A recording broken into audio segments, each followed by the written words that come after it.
The river is eating itself. Wade Kerrigan watches from the bank as a sheet of ice the size of a barn door tilts, groans, and slides toward the current. On top of it, a young woman stands perfectly still, arms out, as though stillness alone might save her. It won't. He's already moving. 3 weeks earlier, Wade Kerrigan rode into the territory with one intention: to keep moving. He'd been keeping moving for 11 years, town to town, job to job, the kind of man who left before anyone learned his name. His horse, a sorrel named Patch, was the only creature alive who expected anything of him. Patch expected grain and water. Wade could manage that much. He wasn't built for anything harder. The territory in early March was neither winter nor spring, but something mean between the two. The mesas rose red and pale against a sky that couldn't decide between blue and gray, and the arroyos ran with snowmelt that turned the clay trails to slick orange mud. Wade had come down from Colorado with $40, a bedroll, and no particular destination. He'd heard there was work south of Albuquerque, fencing mostly, for a rancher named Aldous Creel. Fencing suited him. You dug, you strung, you moved on. Nobody asked questions of a fence man. He was a tall man, lean in the way that hard years make a man lean, with a jaw that hadn't met a razor since January, and eyes the color of creek water after rain. Not quite brown, not quite green, a shade that changed with the light and gave people the impression he was thinking more than he was. Sometimes he was. Often he wasn't. At the trading post at Peña Blanca, he'd stop to water Patch and buy a tin of crackers and some dried apricots. The man behind the counter, a broad fellow named Esperon, had warned him off the eastern trail. "Water's running high past Black Mesa," Esperon said. "Spring thaw came early. Ice breaking up on the wash." "I'll stay to the ridge," Wade said. "Everybody says that." Wade ate 2 crackers standing at the counter and didn't ask what Esperon meant by that. He stayed to the ridge, mostly. But the ridge above Black Mesa Wash curved inward, and the trail grew narrow where the rock face pushed out, and by early afternoon he found himself descending toward the floodplain, whether he'd meant to or not. That was when he heard it. Not a cry exactly. More like a sharp intake of breath turned outward. The sound a person makes when they realize, in the space between one heartbeat and the next, that the ground beneath them is no longer trustworthy. He came around the rock shelf and saw the river eating itself, and the woman standing on the ice. He didn't think. That was the mercy of the moment, no space for thought. He pulled the lasso from Patch's saddle, built a loop in 4 seconds, and sent it skimming low across the water's surface toward the tilting shelf. It dropped over her shoulders on the first throw. She grabbed it with both hands without being told. The shelf dropped at the upstream end. She slid 3 feet toward black water. Wade wrapped the rope twice around his forearm, planted his boots in the mud, and pulled. She came off the ice in a single lurching motion, swinging out over open current for 1 terrible second before her feet found the bank. She landed on her knees in the mud. The ice sheet rolled once and vanished downstream. Both of them were breathing very hard. She was upright before he'd finished coiling the rope. "Thank you," she said. Her voice was steady.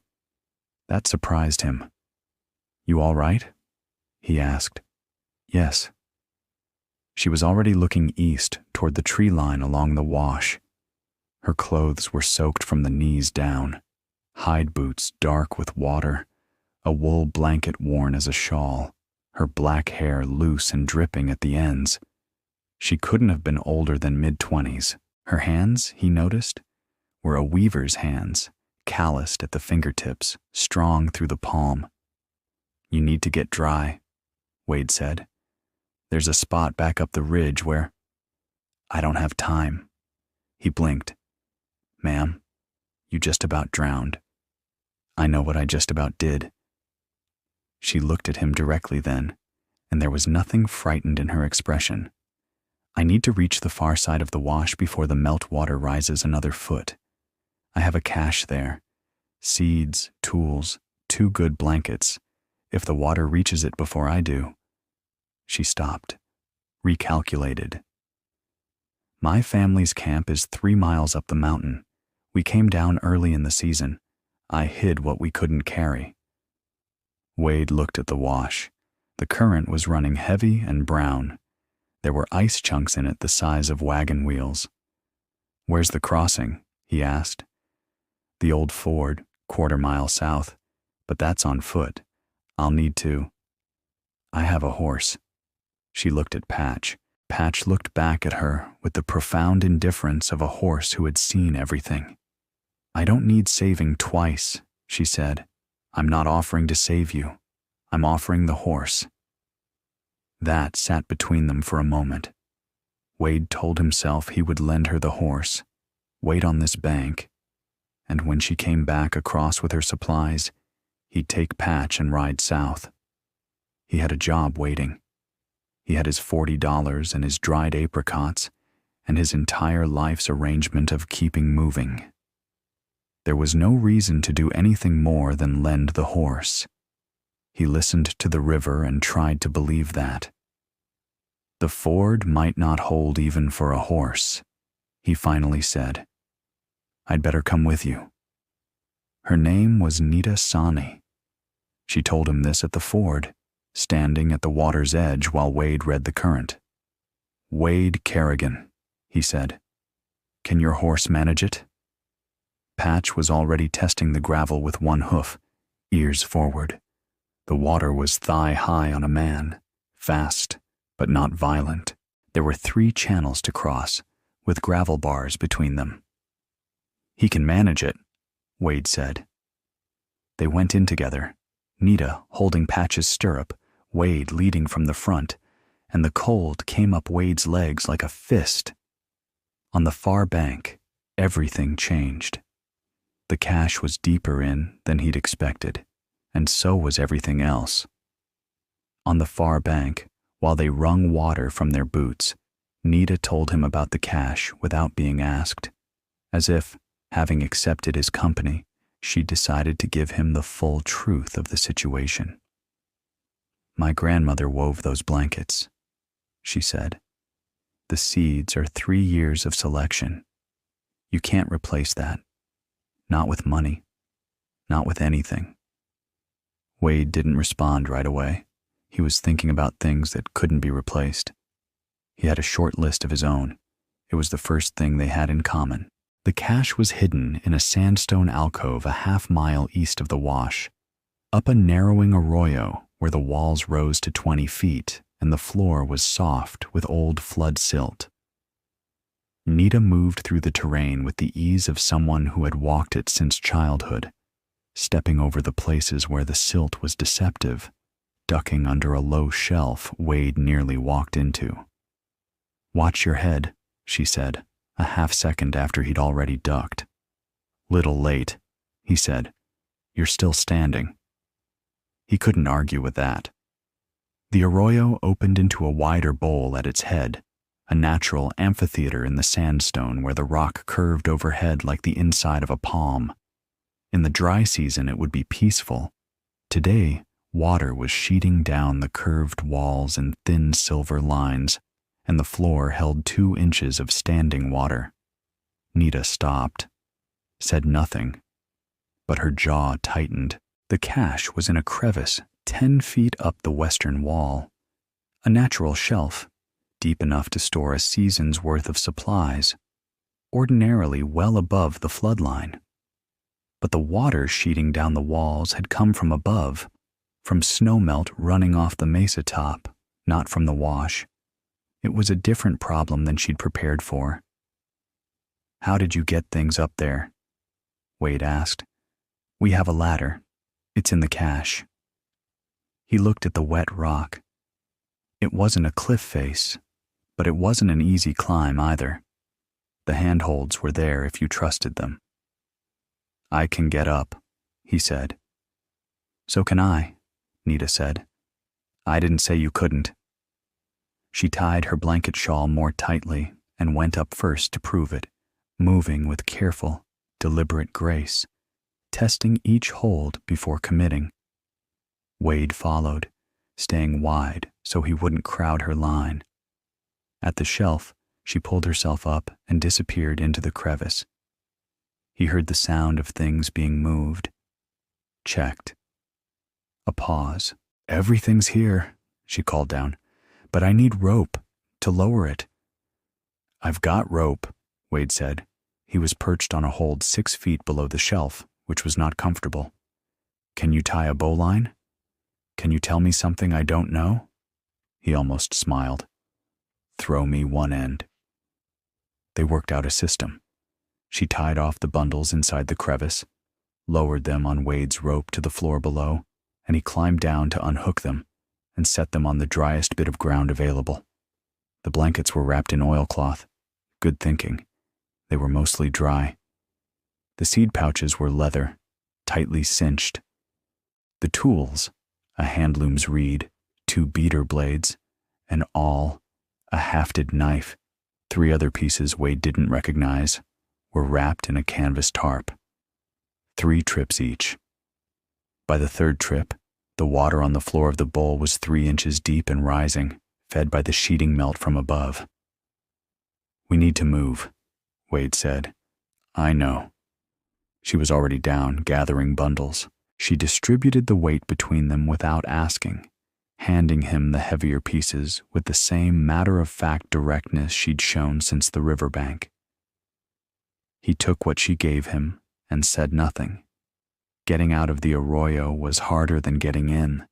The floor was slick now, the water finding its way downhill in a thin, steady sheet, and the walls offered little to hold on to at ground level. Wade went first. His longer legs were useful on the steeper sections, and reached back to take bundles from Nita when the footing was bad, handing them back once she'd made the step. They worked without talking much. There was a rhythm to it, the kind that develops between people who are paying attention to the same problem. At the top of the arroyo, they emerged onto open ground and stood for a moment in the sharp March wind. The bowl below them was 6 inches deep now. 10 minutes more, and the cache would have been gone. Nita looked back down. "Thank you," she said quietly. Not to him, to something older. Wade looked away to give her the moment. Getting back to the ford was where things got complicated. The half-mile from the arroyo to the wash should have taken 15 minutes. It took over an hour, and by the end of it, Wade understood why Esperon at the trading post had said, "Everybody says that." The melt was not coming from one direction.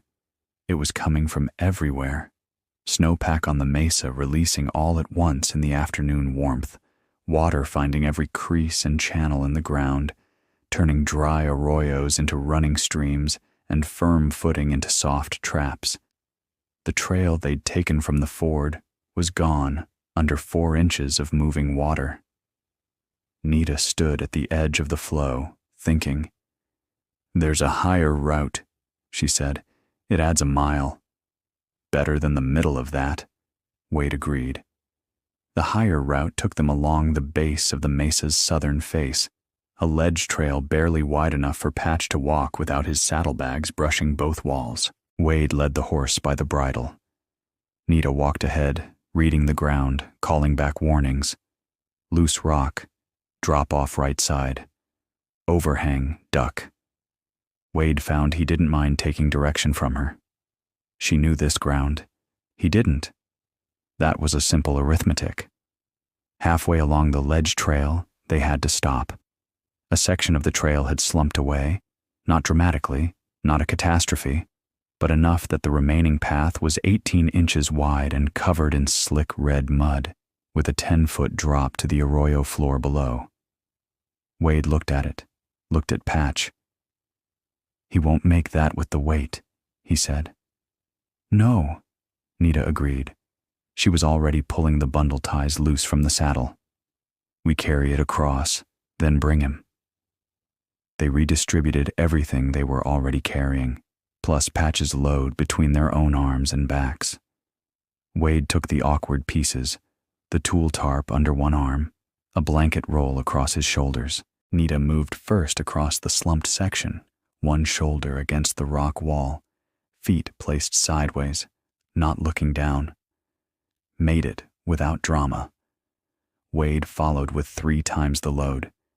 He made it to the far side, with 6 inches to spare, and his heart rate about double its normal count. Patch, unburdened, walked across as if the whole thing were a minor inconvenience. "He's got more sense than he looks," Nita said. "Don't let him hear that. He'll start expecting compliments." She laughed. It was short and surprised, the laugh of someone who hadn't expected to laugh today. Wade found it disproportionately satisfying. They reloaded Patch on the far side and kept moving. The ledge trail came down off the mesa face at a place where the rock stair-stepped to the valley floor, and from there the wash was visible again, running high and brown and loud. The ford, their ford, the gravel bar they'd crossed on the way in, was gone. The water was 2 feet higher than it had been 2 hours ago. They stood on the bank and looked at it. "Well," Wade said. "The upper crossing," Nita said. "It's a mile north. The channel's narrower there." "Is it better water?" "It's faster water, but shallower, and the bottom's rock, not gravel, more reliable." Wade looked at the sky. Maybe 3 hours of light left. The temperature would drop hard once the sun went. They were both still damp from the morning crossing. "We'll need to move," he said. "We've been moving." "I mean, move. No more stops." She looked at him with something that wasn't quite amusement and wasn't quite appraisal. Something between the two. "I have been moving since before sunrise, Mr. Kerrigan," she said. "I know how to move." He believed her completely. They went north along the bank, Patch between them, the supplies roped back across his back, the March wind coming off the mesa like a reprimand. The river ran alongside them, brown and noisy and rising, and they kept just ahead of it, the way you keep just ahead of something that means to catch you. The upper crossing was everything Nita had said. Faster, shallower, rocky underfoot. They got across in 4 minutes flat, Patch surging through chest-high current, Nita gripping the saddle horn, Wade on the upstream side taking the brunt of the push. On the western bank, safe ground, Nita let go of the saddle and stood straight. "That's the last of the water," she said. "Good." She looked at him, full on, the way she hadn't quite done yet. "Why are you still here? You could have left at the ford." Wade looked back. The river had taken the crossing behind them. There was no good answer to her question, only the true one. "Didn't want to," he said. The true problem introduced itself 300 yards from the crossing. Patch pulled up lame. Wade felt it before he saw it. A hitch in the horse's gait, the subtle unevenness that meant something was wrong in a leg. He stopped immediately and went to the right foreleg. A stone had lodged in the frog of the hoof during the rocky crossing, small but wedged deep, and the horse had been walking on it without complaint for the last few minutes, in the way that stoic animals do until they simply stop. Wade worked it out with his pocket knife in short order. No cut, no real damage, but Patch would need an hour of rest before he carried weight again. His foreleg needed time. 1 hour. Wade looked at the sun. 1 hour would put them on the mountain trail in low light. The trail to Nita's family's camp was 3 miles up. She'd said so at the ford. 3 miles in the dark, on terrain he didn't know, with a horse favoring one leg. He explained this to Nita the way he explained practical things, plainly, without apology. She received it the same way. "There's a shepherd's shelter," she said. 40 minutes west. Stone walls, wood roof. We could rest patch there, wait out the first dark, start the climb at moonrise. You know whose it is? My uncle used it for lambing in the old days. It's been empty for 2 seasons. She paused. "It will be cold. I have a bedroll. I have 2 blankets that are no longer submerged," she said. "We'll manage." They changed course for the shelter. It was a harder 40 minutes than the estimate suggested.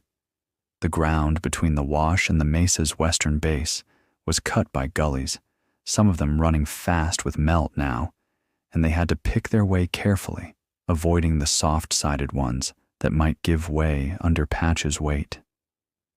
At one gully, wider than the rest, Nita stopped and studied the jump. The far bank was solid. The near bank was soft. She backed up 3 paces, ran, and cleared it cleanly, landing in a half-crouch and coming up without breaking stride.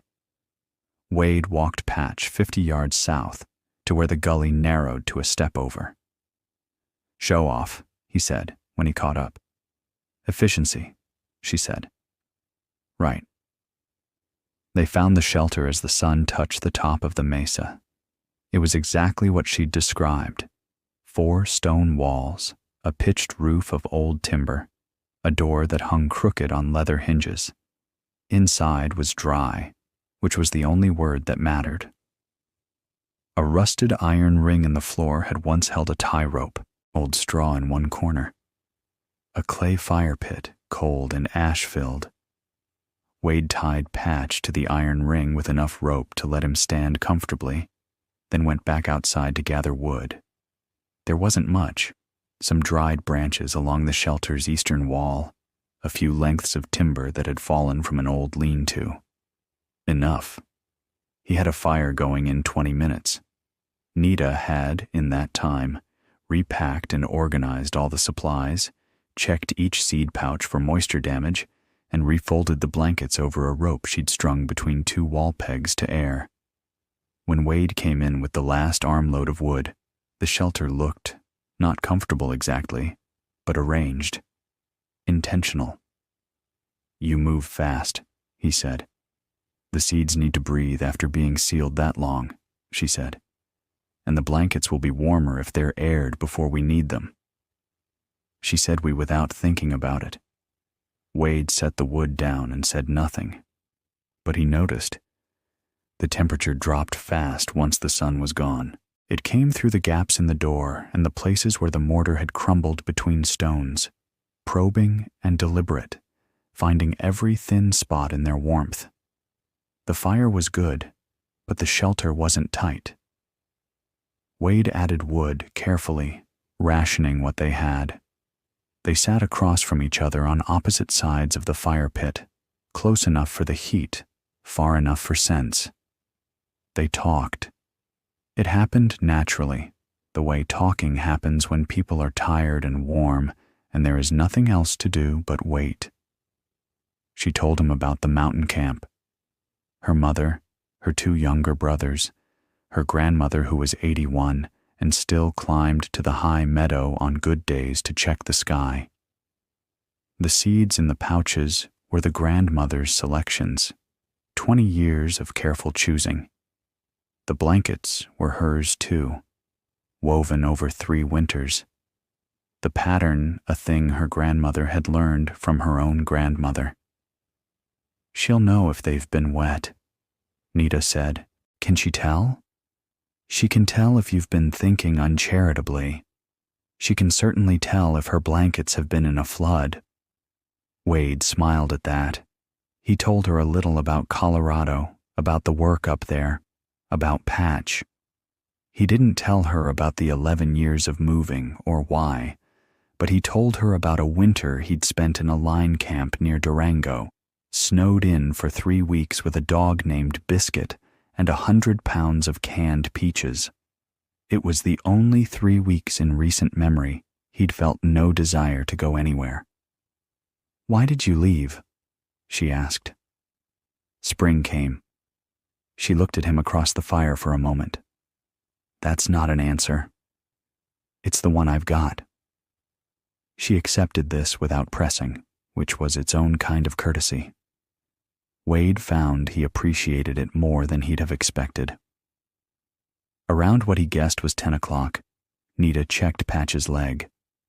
She ran her fingers down the cannon bone and around the fetlock with quiet competence. He's resting it well, she said. The heat from the fire is reaching him. He's been through worse. So have most things, she said. Wade had been rearranging the firewood. He stopped. Yeah, he said. That's true. It was quiet for a while after that. Not an uncomfortable quiet. The fire popped. Outside, the wind moved across the mesa's face with a low, steady voice. Patch shifted his weight and exhaled. Then, from higher up the mountain, distant, carrying down through the cold air, came a sound, 2 of them, a horn and then a drum. Short phrases, deliberate, repeated. Wade looked up. Nita was already on her feet.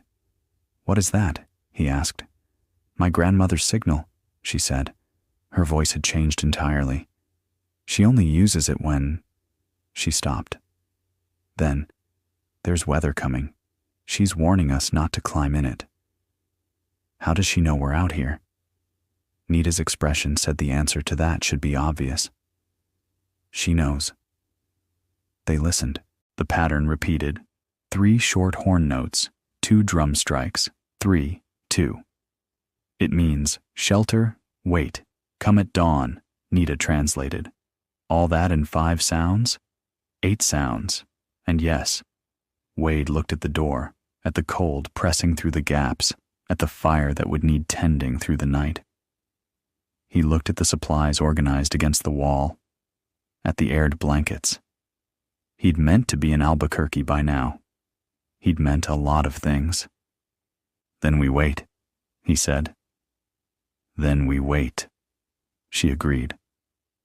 The weather hit at midnight. Not a violent storm, something more patient than that. Heavy wet snow, driven sideways by a wind that had changed direction. The kind of storm the territory used to remind everyone that March was not spring, whatever the calendar said. By 2 a.m, the fire was struggling. The wood was almost gone. Wade had been feeding small pieces since midnight. He put in the last piece and watched the flame lower. In an hour, maybe less, it would be coals only. The temperature inside the shelter was already down.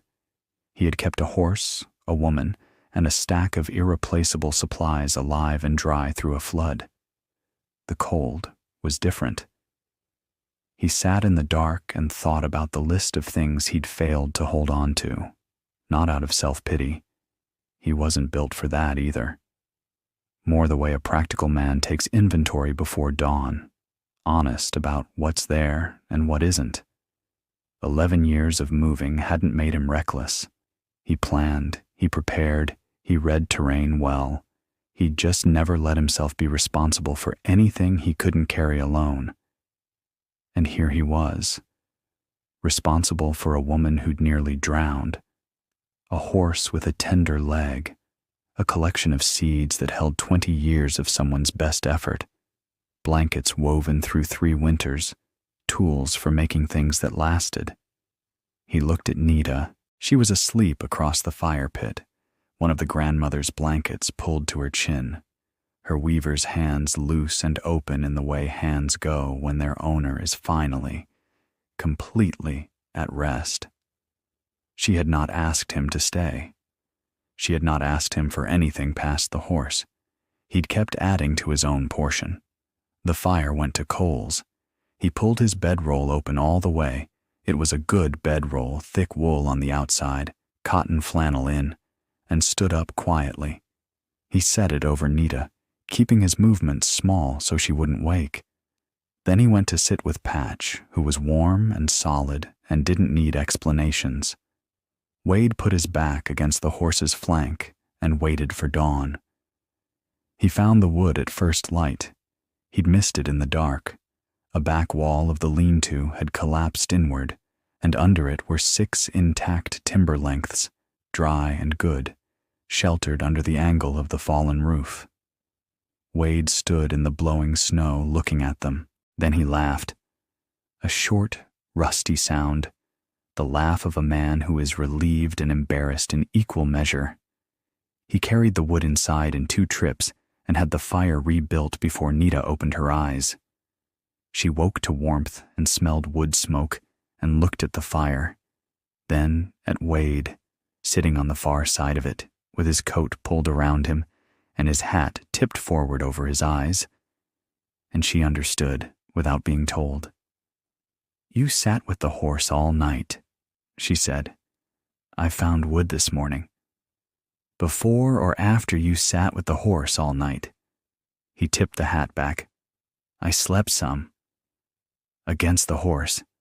He's warm." She looked at him for a long moment.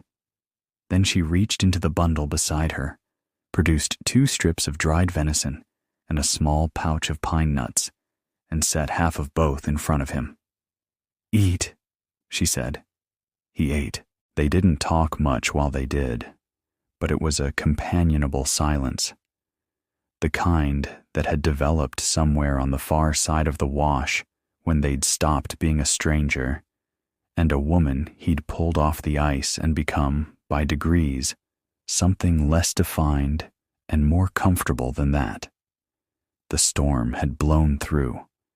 Outside, the world was white and sharp, the snow 3 inches deep and already glittering in early sun. The mesa rose behind the shelter in shades of red and white, and the sky was the hard, pure blue that comes after weather in the mountains. Patch's leg was sound. Wade checked it thoroughly, carefully, running his hands along each structure, the way a man checks something he's responsible for. The horse bore this with patience. "Good," Wade said. "He knew you were worried," Nita said. "Horses can't read minds." "How would you know?" He didn't have an answer for that either. He was becoming accustomed to not having answers. They packed and loaded in the early morning light, working again in that wordless rhythm that had started in the arroyo. Wade lashed the supplies tight. Nita checked each pouch and bundle a final time.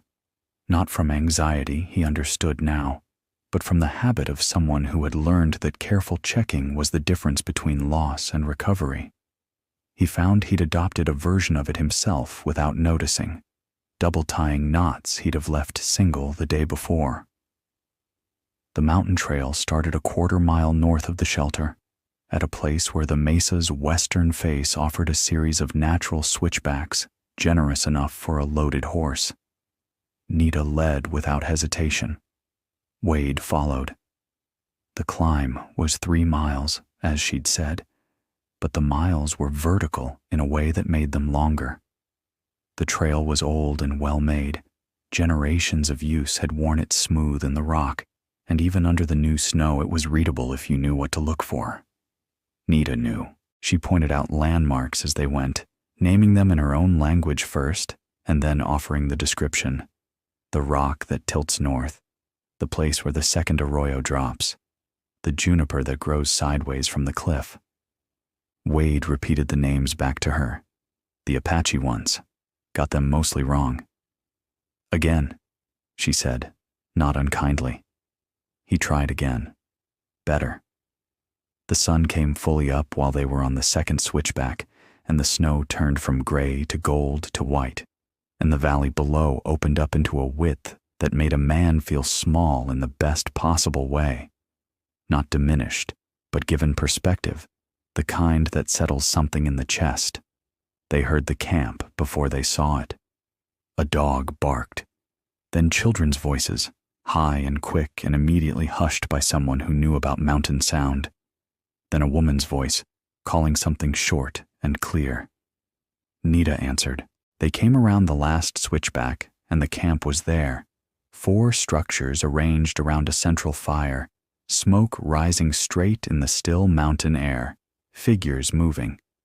A woman about Nita's age came out first and stopped, looking, Then she came forward quickly.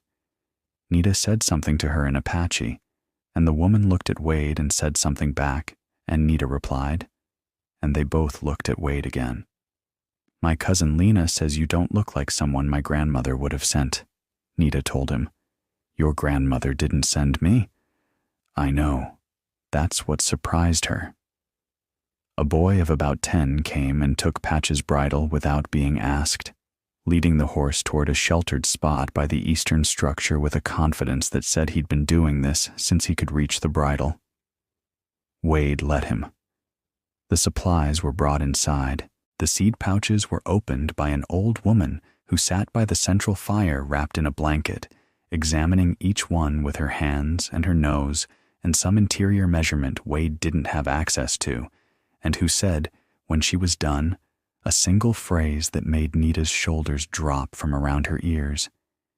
"She says they're perfect," Nita told him. "She says they breathe right." "You aired them," Wade said. "We aired them." The old woman looked at Wade then. She had the kind of eyes that had looked at a long time of things. She said something directly to him in Apache. Nita translated. "She says the river gives back what the mountains need." Wade looked down at his boots. They were still stained with red clay from the wash. "That's very generous," he said. "She means it as a fact, not a compliment." He nodded. He thought he understood. He looked at Nita, at the mountain behind her, the camp, the smoke rising straight. "I should get the horse settled," he said. "Yes," she said. Neither of them mentioned Albuquerque. That afternoon, the boy showed him where to find the good water. Nita's mother brought him a bowl of something hot and savory without making a ceremony of it. The grandmother wove 3 inches of a new stripe into something on her loom and didn't look up, but twice she said something short that made the room feel warmer. Patch ate well and stood in the afternoon sun with his eyes half closed. Wade sat on a flat rock at the camp's edge and looked out at the valley he'd just come up through. The wash down there somewhere, invisible now, just a brown line between the mesas, moving and not getting anywhere new. He was not, for the first time in 11 years, thinking about where he was going next.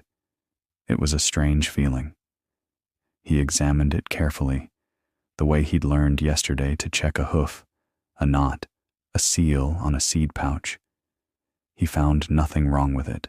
A week later, Nita sat at her grandmother's loom, working a pattern the old woman had begun describing to her in increments, the way good things are taught. Outside, the last of the snow was retreating up the mountain in a thin white line. Wade came in from the horse shelter, knocked the mud from his boots at the door, and set a bundle of fresh-cut juniper by the fire without being asked. He'd noticed 2 days ago that she always needed more by mid-morning. She didn't look up from the loom. "Thank you," she said. "Sure," he said. He sat down and stayed.